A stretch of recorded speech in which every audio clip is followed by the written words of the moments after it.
Kære soldater i Distrikt København, så er julefreden forhåbentlig ved at sænke sig over distriktet og også i jeres familier og hos jer privat, så I kan begynde at fokusere på noget andet end hjemmeværnet, i hvert fald for en stund. Som I kan se, så står vi nogle andre steder. Det er ikke mit kedelige skrivebord, jeg sidder bag. Det er rent faktisk inde i parolesalen på Københavns Politigård, og der har vi fået lov til at låne den her i de her flotte rammer, fordi vi rent faktisk lige har holdt et møde med Københavns Politi, og hvor der har været rigtig mange af jer frivillige fra politienhederne, der også har deltaget her i mødet. Det har været et travlt år, vi har været igennem. Jeg vidste jo egentlig ikke helt, hvad jeg trådte ind til, men der har sket rigtig, rigtig mange ting. Jeg vil blot sige nogle få af de ting og fremhæve, hvor I har været med til at gøre en stor indsats, blandt andet ved de indsættelser, vi har haft i løbet af 2024. Det første, vi har haft, det er tronskiftet den 14. januar i år, hvor alle nok var lidt overrasket, da man hørte nytårstalen i 23, at vi rent faktisk kun havde 14 dage til at forberede det, tronskiftet, og også den indsættelse, både operativt, hvor vi havde PO-enheder inde, men også det ceremonielle, hvor vi jo også deltog flot med vores egne enheder. Tak for indsatsen, også der. Der gik et par måneder, og vi nåede frem til 16. april i år, rent faktisk også dronning Margrethes fødselsdag, hvor at Børsbranden den brød ud. Det var en tidlig morgen, og inden der var gået en time fra branden den brød ud, så var Distrikt København allerede indsat med soldater, der var troppet frem, klar til at spærre af og netop også støtte politiet og redningsberedskabet i deres arbejde også. Det var ikke en lille indsats, vi havde der. Det var faktisk en kæmpestor indsats med over 200 soldater indsat i de 10 dage, vi varetog bevogtningen af stedet.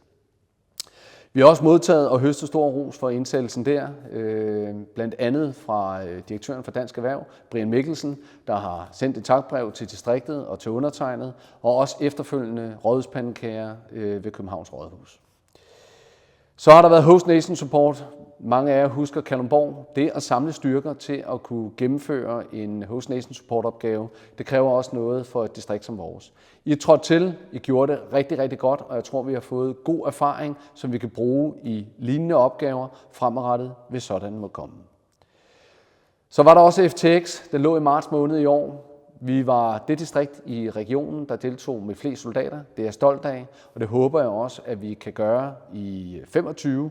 Og jeg vil bare sige, den måde, som I agerede på, den måde, I gik til det på, det var utrolig positivt og meget, meget ærefuldt for mig at se og egentlig også være en del af. Jeg har kun nævnt nogle få ting. Jeg ved også, der er pågået meget ude i underafdelingerne og i delingerne, og det sætter jeg mindst lige så stor pris på, som de store indsættelser og øvelser, som jeg her har refereret til.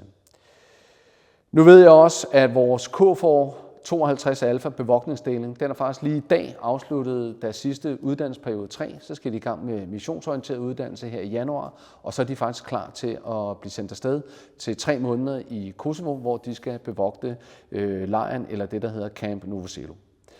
Jeg vil referere meget kort til det, der blev sagt fra KFOR-elementet ved Landsdelsregion Vest, som står for uddannelsen, at de troede, at det sidste hold, de har uddannet, det faktisk var det bedst uddannede hold, men de måtte faktisk erkende, at det hold, som vi sender afsted nu, det er faktisk dem, der har været bedst til at både ramme, skyde med videre i den uddannelse, de har gennemgået over. Godt gået, alle soldater.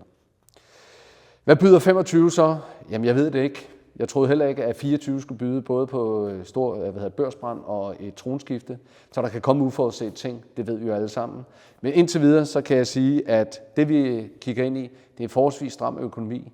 Jeg sidder sammen med kommunicheferne og drøfter, hvordan vi kan få enderne til at nå sammen, således at I stadigvæk har nogle gode og konstruktive aktiviteter, som I kan indgå i nu her i underafdelingerne, og at vi ikke skal skære for meget i aktiviteterne. Så håber jeg også, at vi kan fortsætte med at blive flere soldater i distriktet. Lige nu og her kan jeg sige, at vi er 900 aktive soldater i distriktet. Det er fornemt, men jeg ser gerne, at vi vokser endnu mere hen over det kommende år og de næste. Så læg jer nu i selen for at hverve en ven, kollega, kone, hvad det end måtte være, som I mener kunne stå inden for at være en del af hjemmeværnet.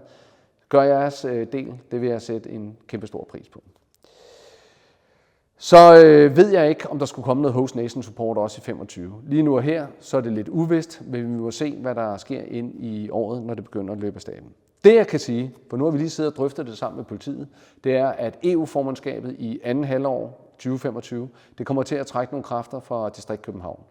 Der skal vi være den ansvarlige samarbejdspartner og kunne byde ind med rigtig, rigtig mange soldater til at løse de mange opgaver, der kommer til at være i den forbindelse. Det har politiet i hvert fald lige oplyst os om.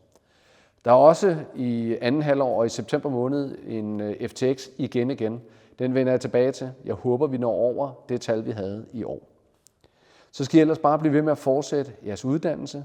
Bliv ved med at fokusere på at blive bedre soldater, bedre grupper, delinger og underafdelinger. Så er jeg glad. I skal nyde juletiden. Forhåbentlig så er roen og freden ved at indfinde sig. Jeg ved godt, det raser rundt om i verden. Vi har set Mellemøsten. Hvem har troet, at for 2 år siden, der havde jeg ikke lige spået, at Syrien det ville falde, således at Assad han ville flygte og rent faktisk overlade landet til oprørerne. Det er sket. Meget kan ske, men jeg håber, at freden den sænker sig, i hvert fald her hen over julen. Og når vi så har fundet vores energi, så vender vi tilbage med fornyet energi og styrke til at kunne ræse ind i 2025 og yde vores del af at være et aktivt hjemmeværnsdistrikt, være et distrikt, der bidrager til Danmarks sikkerhed og især til Københavns sikkerhed også. Tak for året, der er gået. Vi ses i 25. Glædelig jul og godt nytår.